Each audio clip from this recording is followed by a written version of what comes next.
जय जय तेलंगाना, जय शंकर अमर रहें, जय शंकर अमर रहें, जय शंकर अमर रहें। मैं हमारे केसीआर जी का बहुत आभारी हूं। आज उन्होंने और उनकी बेटी कविता ने बहुत सोच समझ करके डोडी कुमरैया जी के इस शहादत के दिन पर और जयशंकर जी को याद करने के लिए हम सबको जयशंकर जी को श्रद्धांजलि अर्पित करने के लिए आमंत्रित किया। मैं सीधे आ रहा हूँ गांधी जी के वर्धा के पास जो सेवाग्राम है, वहाँ हम पिछले 3 दिन से मीटिंग कर रहे थे। मेधा पाटकर जी और पूरे देश के तमाम जितने आंदोलनकारी लोग हैं सब वहाँ पर बैठे थे। और आज सुबह मैं चला हूँ वहाँ सेवाग्राम, वर्धा से नागपुर से होकर के हैदराबाद आया और एयरपोर्ट से मैं सीधे आपके बीच में आया हूँ। साथियों, आज जब मैं यहाँ पहुँचता हूँ तो जब हम जयशंकर जी को श्रद्धांजलि देने के लिए इकट्ठे होते हैं तो देश की, प्रदेश की राजनीति में भी बहुत कुछ हलचल होती दिखाई पड़ती है। मुझे लगता है कि जो सपना देखा था जयशंकर जी ने 1952 में और 54 में और एक वारंगल यूनिवर्सिटी के वाइस चांसलर रहते हुए, और उन्होंने जो साधना की, जो तपस्या की, एक निष्ठ होकर के जो उन्होंने तेलंगाना का सपना अपनी आंखों में संजोया था, आज वो सपना साकार होने के लिए तैयार हो चुका है। और वो तेलंगाना का बनना ही जयशंकर जी की याद में सच्ची श्रद्धांजलि होगी, ऐसा मुझे पूरा विश्वास है। तेलंगाना बन के रहेगा, कोई दुनिया की ताकत इसे टाल नहीं सकती। आज जितने इस्तीफे हो रहे हैं एक के बाद, कांग्रेस पार्टी के, टीडीपी के, और ये सारी की सारी चीजें बता रही है इस बात को कि बहुत देर कर दिया कांग्रेसी लोगों, तुम लोगों ने, टीडीपी वाले तुमने भी बहुत देर कर दिया। लेकिन अभी भी गनीमत है यदि तुम पूरी ईमानदारी से अपनी सरकार को बताओ तो दिल्ली में बैठी हुई है बेहोश सरकार बैठी हुई है। चिदम्बरम बेहोश हो चुका है, चिदम्बरम को बेहोशी का झटका भी लगा है आज दोपहर में। आज उन्होंने बयान दिया है कि हम 23 दिसंबर के बयान से चिपके हुए बैठे हैं। 9 दिसंबर को 2009 को जो उन्होंने पार्लियामेंट में बयान दिया था, उससे पूरा यू टर्न करके चिदम्बरम जी ने 23 दिसंबर को बयान दिया और कहा कि अभी इसके ऊपर बहुत विचार विमर्श करना बाकी है। बहुत विचार विमर्श। आजाद आते हैं, गुलाम नबी आजाद हैदराबाद, कहते एक दिन में तेलंगाना का फैसला नहीं हो सकता। 50 साल से ज्यादा संघर्ष चल रहा तेलंगाना का, और उस संघर्ष को एक दिन में नहीं हो सकता फैसला। और 23 दिसंबर को यू टर्न लेकर के चिदम्बरम भूल जाते हैं अपने किए गए वायदे को संसद के अंदर। आज मुझे साफ दिखाई पड़ रहा है तेलंगाना का यू टर्न नहीं होगा। चिदम्बरम, तुम्हारे पॉलिटिकल कैरियर का यू टर्न जरूर हो जाएगा। इसके बाद आज मुझे आप इजाजत दीजिए कहने के लिए कि जो विश्वासघात का इतिहास और जिसके खिलाफ जयशंकर जी सारी जिंदगी लड़ते रहे, मैं उनके साथ सिद्दीपेट के कार्यक्रम में था जहां मुझे केसीआर जी ने सबसे पहले बुलाया, और उसके बाद वारंगल के कार्यक्रम में हम लोग साथ साथ गए। उनका जैसा विद्वान, उनका जैसा विनम्र, जितनी विद्वत्ता थी उतनी उनके अंदर विनम्रता थी। सारा जीवन अविवाहित रह करके उन्होंने साधना के ढंग से, साधक के ढंग से और तेलंगाना के बीज को अपने हृदय के अंदर अंकुरित किया और जन जन के अंदर आरोपित किया। आज कोई सोच सकता है, कह सकता है कि जयशंकर जी शरीर छोड़ करके चले गए, लेकिन अपने सरीखे लाखों लाखों जयशंकर पैदा करके आज वो गए हैं। तेलंगाना में एक की जगह लाखों जयशंकर पैदा हो गए हैं। कोदंड राम जी जैसे हमारे विद्वान साथी पैदा हो गए हैं जिन्होंने अभी आपके सामने अपना वक्तव्य रखा। मुझे बहुत खुशी होती है जब मैंने अभी सुना किशन रेड्डी जी को, जो हमारे प्रेसिडेंट हैं पूरे प्रदेश के बीजेपी को, और जितना पुरजोर समर्थन उन्होंने दिया है, और उन्होंने चिदम्बरम जी के लिए भी जो बातें कही हैं, मैं इसलिए उनका पूरा समर्थन करता हूं। हमारे CPI-ML के सूर्यम जी ने, जो न्यू डेमोक्रेसी से ताल्लुक रखते हैं CPI-ML के, उनके विचारों का मैं समर्थन करता हूं। विजय लक्ष्मी जी CPI से जो आई हैं, उन्होंने भी बहुत अच्छे विचार रखे। और हमारे दोस्त हमीद मोहम्मद खान साहब पीस एंड जस्टिस से जो ताल्लुक रखते हैं जमात इस्लामी हिंद के, उनका भी मैं बहुत शुक्रगुजार हूँ। उन्होंने उर्दू के साथ साथ बहुत अच्छे तेलुगु में भी आज अपना भाषण दिया, मैं उसके लिए उनको बहुत बहुत बधाई देता हूँ।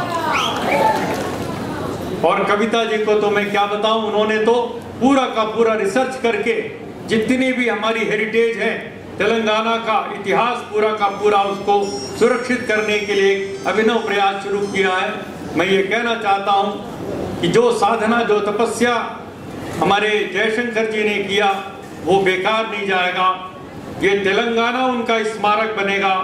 तेलंगाना एक कोई छोटा मोटे सड़क का नाम रखने से किसी को याद नहीं किया जाता। मैं समझता हूँ कि पूरा तेलंगाना राज्य का बनना और एक नया राज्य बनना, जयशंकर के सपनों का तेलंगाना बनना, उसके लिए आज हमें कमिट करना पड़ेगा अपने आप को। जयशंकर के सपने क्या थे? वो जो तेलंगाना बनेगा वो सामाजिक न्याय का, सोशल जस्टिस का पूरे हिंदुस्तान में एक नमूना बनेगा। वहां दलित को न्याय मिलेगा, वहां हमारे आदिवासियों को न्याय मिलेगा, वहां ओबीसी को बराबरी मिलेगी और जो माइनॉरिटीज हैं उनके साथ पूरी बराबरी का व्यवहार किया जाएगा। एक ऐसा सपना जयशंकर जी की आंखों में तैरता था। जयशंकर जी जिस प्रकार का तेलंगाना चाहते थे, वहां पर कोई बिल्डर माफिया के लिए जगह नहीं हो सकती। उस तेलंगाना के अंदर कोई अल्कोहल और लिकर माफिया के लिए, शराब माफिया के लिए कोई जगह नहीं हो सकती। और उस तेलंगाना में कोई माइनिंग माफिया के लिए जगह नहीं हो सकती।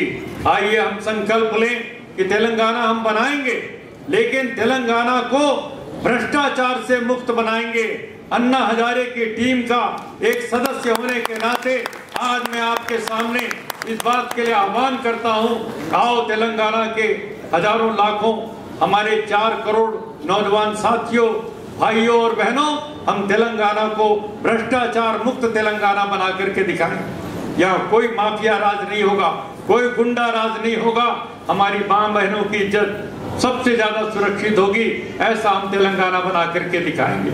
और इसके लिए मैं मांग करता हूं, चिदम्बरम जी, आपने जो हमारी गैरत को ललकारा है, आप आज ही बोले, इस समय बोले जब हम जयशंकर जी को याद करने जा रहे थे। आपको सुनना चाहिए था अपने कांग्रेस के एमएलएस को, सुनना चाहिए था अपने एमपीस के जो रुदन कर रहे हैं, जो रो रहे हैं वहां पर आपके सामने गिड़गिड़ा रहे हैं। उनको तो सुनते, उनके साथ न्याय करते। लेकिन आपने आज जो बयान दिया है, आपने हमारे जैसे घाव के ऊपर फिर से एक बार चोट की है।